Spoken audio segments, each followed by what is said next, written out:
Welcome back to Sailing Around Britain in Mwera. This is part 2 of the west coast of Scotland.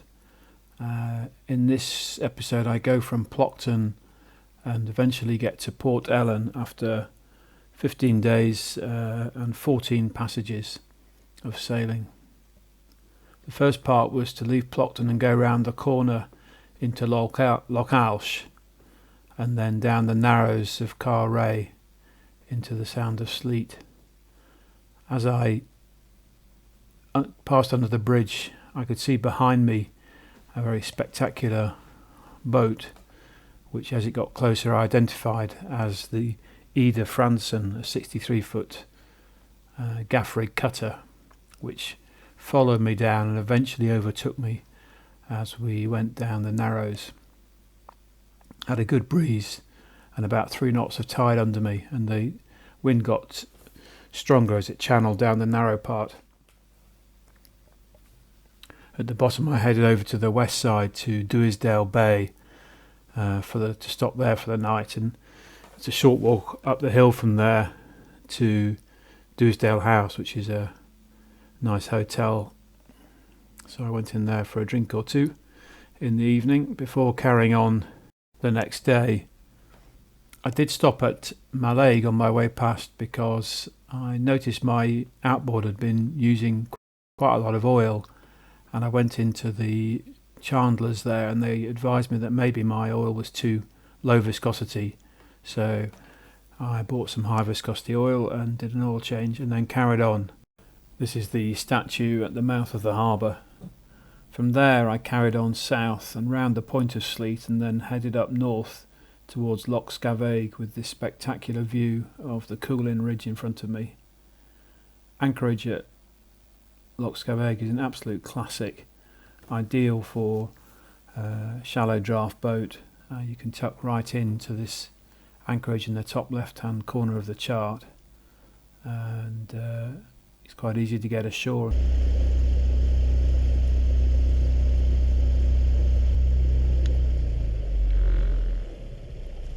So here I am just motoring into the anchorage between this island on the bow there. You can see the day trip boat coming out. It's not a large space to anchor in. There were two other yachts on anchor there in what would be probably the most preferred area, but I anchored just to the left of them in about 3 metres. I seem to remember it took me 2 or 3 goes to get a good bite with the anchor.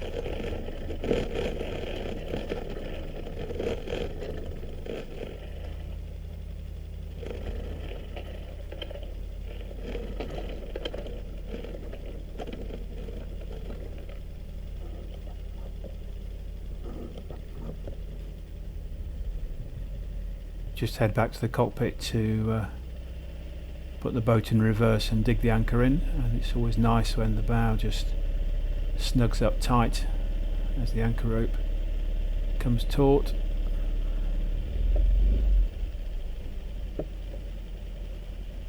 I did get some big downdrafts though over the couple of days I was there, which come over the ridge and swing the boat around violently, really violently, but I had an anchor snubber on to absorb some of the shock of that. It was a great area for climbing, and I wish I had some gear with me and a climbing partner, but nonetheless I went ashore and did a bit of scrambling, and on the second day did a walk around Loch Corruisk in beautiful sunshine, and really enjoyed my stay there. So after a couple of nights there, I headed out in the evening. It was time to head out to the Western Isles.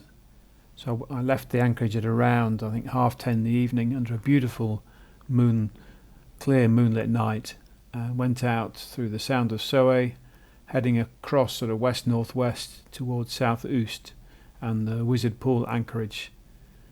For some reason I started off towing the dinghy, and halfway through I had to heave to and get it on board and stowed on the foredeck. Wizard Pool's another great, very sheltered anchorage. I had a nice night there and did a bit of exploring on the island in the foreground here. Next day I moved on and went about 15 miles south to Boisdale, just for a bit of time in harbour to get some washing done and a bit of provisioning. The yacht Mintaka was in the harbour on a round Britain pilgrimage, and I had to capture a flavour of Scotland with the bagpiper.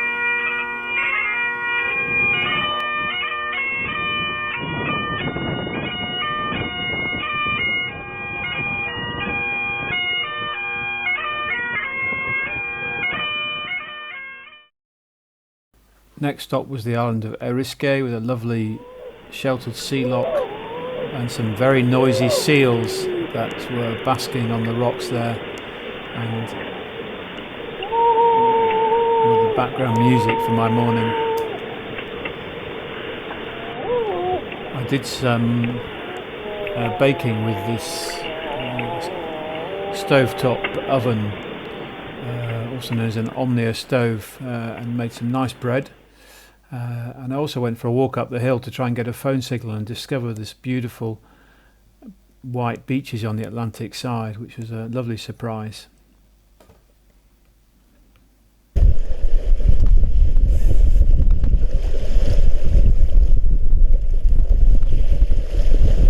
Just coming into another anchorage, 5 miles sail down from Eriskay, and the main island here is going into a little anchorage in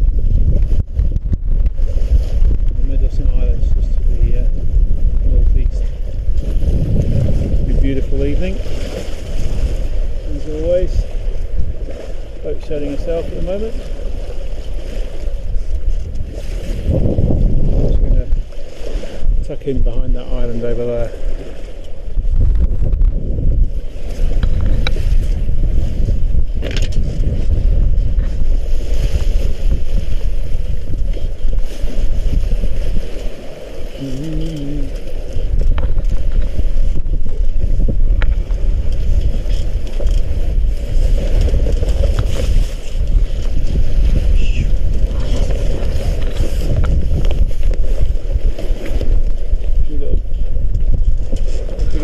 Through that.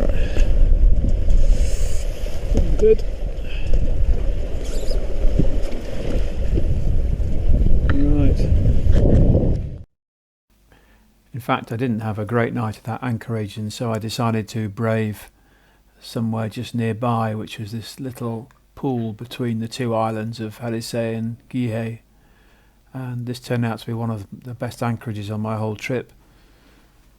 You have to enter by this narrow passage. I went in from the southeast, and once you get in there, it's just a beautiful sheltered area. I found nice holding on the sandbank that you can see in the water here, the paler area, and did the usual trip ashore and walk around on the island. It's really worth having the Antares charts as part of your chart set for this part of Scotland. They just help you, give you confidence to get into some of these smaller anchorages that are just real treasures. After this, I had my last stop in the Western Isles, which was down near Castle Bay, and I went down there and went into Castle Bay itself and tied up for an hour or two to do some shopping and use the facilities before just going to a quieter anchorage in Loch Cornaig.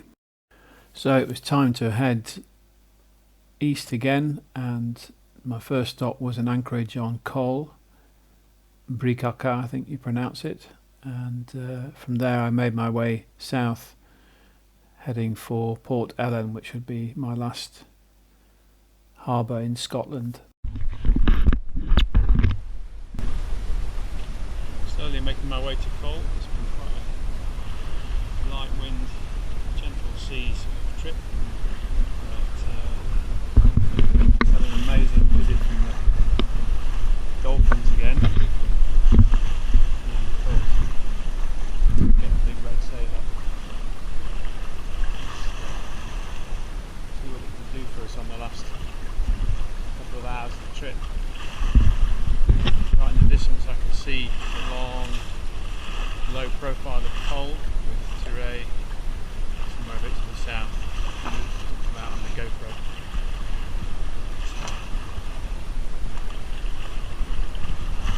Even if you don't go faster, you feel happy with a big sail up like this.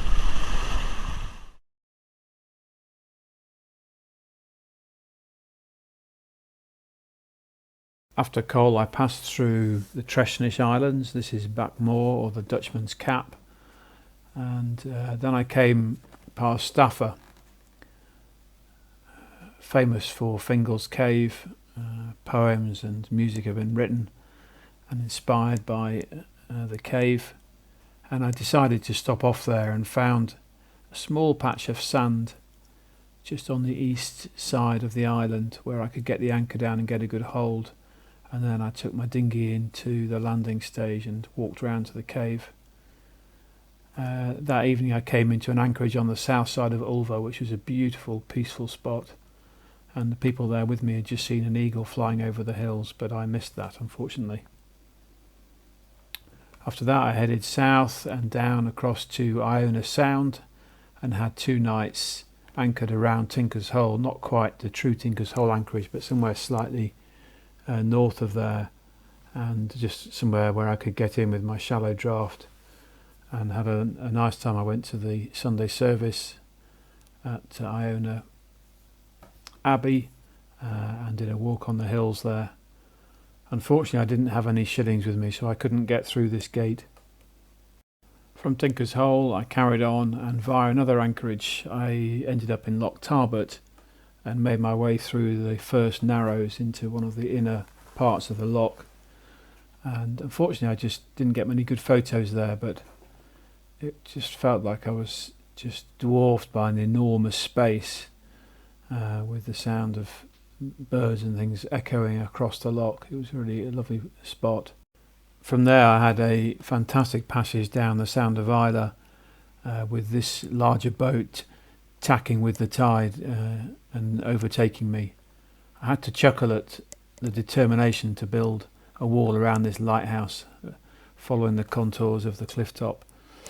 I came around the bottom of Islay into Port Ellen, my last stop in Scotland, and amazingly some friends had spotted my arrival on the tracker and arranged for the Spa to deliver a bottle of whiskey to me on the pontoon whilst I was just writing up my notes from the passage. And you can tell it's a whiskey producing island with a big grain hopper on the a silo on the harbour.